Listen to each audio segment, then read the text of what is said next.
Welcome dear students. आज हम पढ़ेंगे Kohlrausch law chapter 3 of class 12 chemistry, जिसका नाम है इलेक्ट्रोकेमिस्ट्री। उसका एक कॉन्सेप्ट है कॉर्लाश लॉ। नर्स्ट इक्वेशन की वीडियो डिस्क्रिप्शन बॉक्स में आप चेक कर लेना। तो कॉर्लाश लॉ क्या होता है? Molar conductivity at infinite dilution of electrolyte is equal to the sum of limiting molar conductivity of ion of electrolyte. अब इसका मतलब क्या है? कोई भी इलेक्ट्रोलाइट क्या होती है? जो जिससे मतलब रिएक्शन होती है, जो सॉल्यूशन होता है, जैसे MgCl2, तो ये क्या है? ये एक इलेक्ट्रोलाइट है। ठीक है, तो इसमें क्या बोला है? जो मोलर कंडक्टिविटी है इनफाइनाइट डाइल्यूशन पे, मतलब ये। ठीक है, तो ये किसके इक्वल होगी? ये इक्वल होगी सम ऑफ लिमिटिंग मोलर कंडक्टिविटी। अब लिमिटिंग मोलर कंडक्टिविटी, जैसे कि अगर हम इसके लिए लिमिटिंग मोलर कंडक्टिविटी लिखेंगे तो ये क्या होगी? लिमिटिंग मोलर कंडक्टिविटी के सम के बराबर होगी। तो हम इसे कैसे लिख देंगे? ये। ठीक है, लिमिटिंग मोलर कंडक्टिविटी का साइन ये होता है ना। ठीक है, अब यह है Cl2, तो यहां हमने कर दिया Cl2। ठीक है, अब क्या है?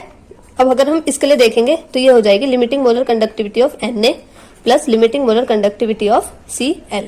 ठीक है, अब क्या है? अगर हम इसके लिए देखेंगे लिमिटिंग मोलर, इसके लिए कैसे लिखेंगे हम मोलर कंडक्टिविटी? तो वो हो जाएगी limiting molar conductivity of Al plus 3। ठीक है, अब ये 2 है, ये 2 जो है वो यहाँ आगे आ जाता है।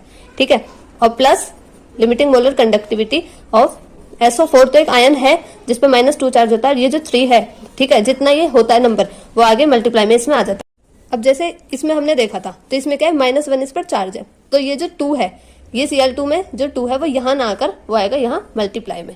ठीक है, तो ये मल्टीप्लाई में यहाँ पर आ जाएगा। तो ये हमने क्या लिखा? ये हमने मोलर कंडक्टिविटी लिखी किसकी? डिफरेंट इलेक्ट्रोलाइट्स की, MgCl2, NaCl और Al2SO4 होल थ्राइस की।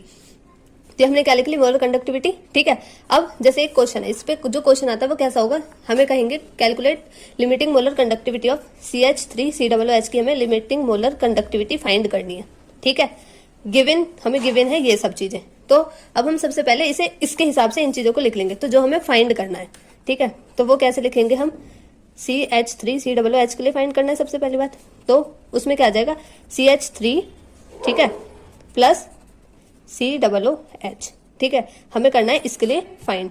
ओके, तो ये समझ आ रहा होगा कि इसके लिए फाइंड करना है। अब जो हमें गिवन है ये, तो जो ये गिवन है उसे हम कैसे लिखेंगे? जो HCl के लिए गिवन है, तो हम लिखेंगे ये हो जाएगा H प्लस के लिए, ठीक है, प्लस Cl माइनस। तो हमें गिवन है 4 to 6 इक्वल्स टू 4 to 6। अब इसके लिए जो हमें गिवन है, अब हमें NaCl के लिए भी गिवन है, तो NaCl के लिए हम कैसे लिखेंगे? ऊपर भी लिखा है NaCl का, तो हमने, तो ये ऐसे हो जाएगा NaCl का। ठीक है, तो हमें कितना गिवन है? 1 to 6। और जब इसके लिए देखेंगे हम, तो ये हो जाएगा CH3, ये है COONA। ओके, तो यहाँ क्या हो जाएगा? ये हो जाएगा CH3 प्लस, मतलब ये हो जाएगा CH3COO। ठीक है, और प्लस ये Na, ये Na अलग होगा। ठीक है, और इसका क्या कितना हो जाएगा? 91। तो हमने ये 3 इक्वेशंस बना ली, ठीक है, जिसमें हमने लिखा है लिमिटिंग मोलर कंडक्टिविटी इनके लिए। ठीक है, HCl, NaCl और CH3COONA। अब हमें क्या लिखना है? हमें किसके लिए करना है ये देखना होगा हमें। तो हमें जिसके लिए करना है वो है हमारा CH3COO। ठीक है, CH3COOH के लिए। तो इसमें जो होगा CH3COO के लिए अलग होगा, और हमारा जो ये H के लिए अलग होगा। ठीक है, ये अलग अलग होते हैं, मतलब ये एक आयन है और ये एक आयन है, ये मिलकर बनाएगा CH3COOH। ये लिख दिया था मैंने, वो गलत है। ठीक है, तो हमें ये ऐसे लिखना है। इसके हिसाब से अब हम क्या करेंगे? हमें चाहिए CH3COO और H प्लस। तो अब हम देखेंगे H प्लस हम कहाँ से ला सकते हैं। पहले हम H प्लस के लिए देख लेते हैं। ठीक है, तो हमारे पास H प्लस जो है वो इक्वेशन 1 में H प्लस हमें ये दिखाई दे रहा है। अब इक्वेशन 1 में हमारा H प्लस है, तो हमें ये, और यहाँ Cl है, तो मतलब हमें क्या हटाना होगा? हमें, अगर हम एक चीज हटा दें, ये हटा दें, तो H प्लस मिल जाएगा। तो इक्वेशन 1 और 2 को हम सॉल्व करेंगे एक साथ। तो अगर हम एक साथ इसे लिखें तो ये कैसे लिख जाएगी? 4 to 6। ठीक है, और ये हो जाएगी Na प्लस Cl। तो ये क्या है? 1 to 6। अब इसमें क्या है? हम Cl को, हमें ये Cl हटाना है, तो इस वाली में माइनस से मल्टीप्लाई कर दो, तो ये माइनस हो जाएगा, ये भी माइनस हो जाएगा, ये भी माइनस, तो ये क्या हो जाएंगे? कट हो जाएंगे।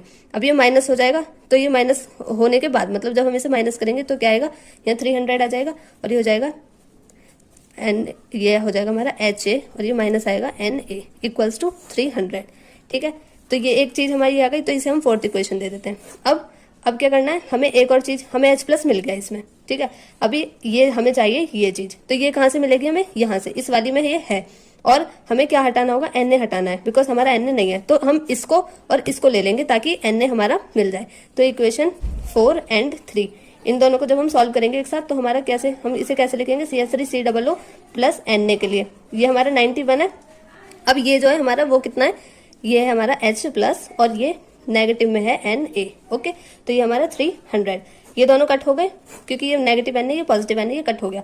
अब जो हमारा बचा है ये H प्लस CH3COO, तो ये कितना हो जाएगा, अब ये ऐड हो जाएगा, तो ये ऐड होकर हो जाएगा 391। ठीक है, ये माइनस में थोड़ी था, ये माइनस में नहीं है इसलिए यहाँ पर पॉजिटिव में ही रहेगा। ये हो गया 391। तो हमें क्या फाइंड करनी थी, लिमिटिंग मोलर कंडक्टिविटी, इसके लिए तो जो आ गई हमारी 391। तो आई होप आपको ये समझ आया होगा पूरा कॉर्लास लॉ और उसके लिए जो हमने करा है एक सॉल्यूशन वो, तो आप इसे अच्छे से करना। आई होप आपको ये समझ आया होगा। Please do like, share and subscribe. Thank you, have a nice day.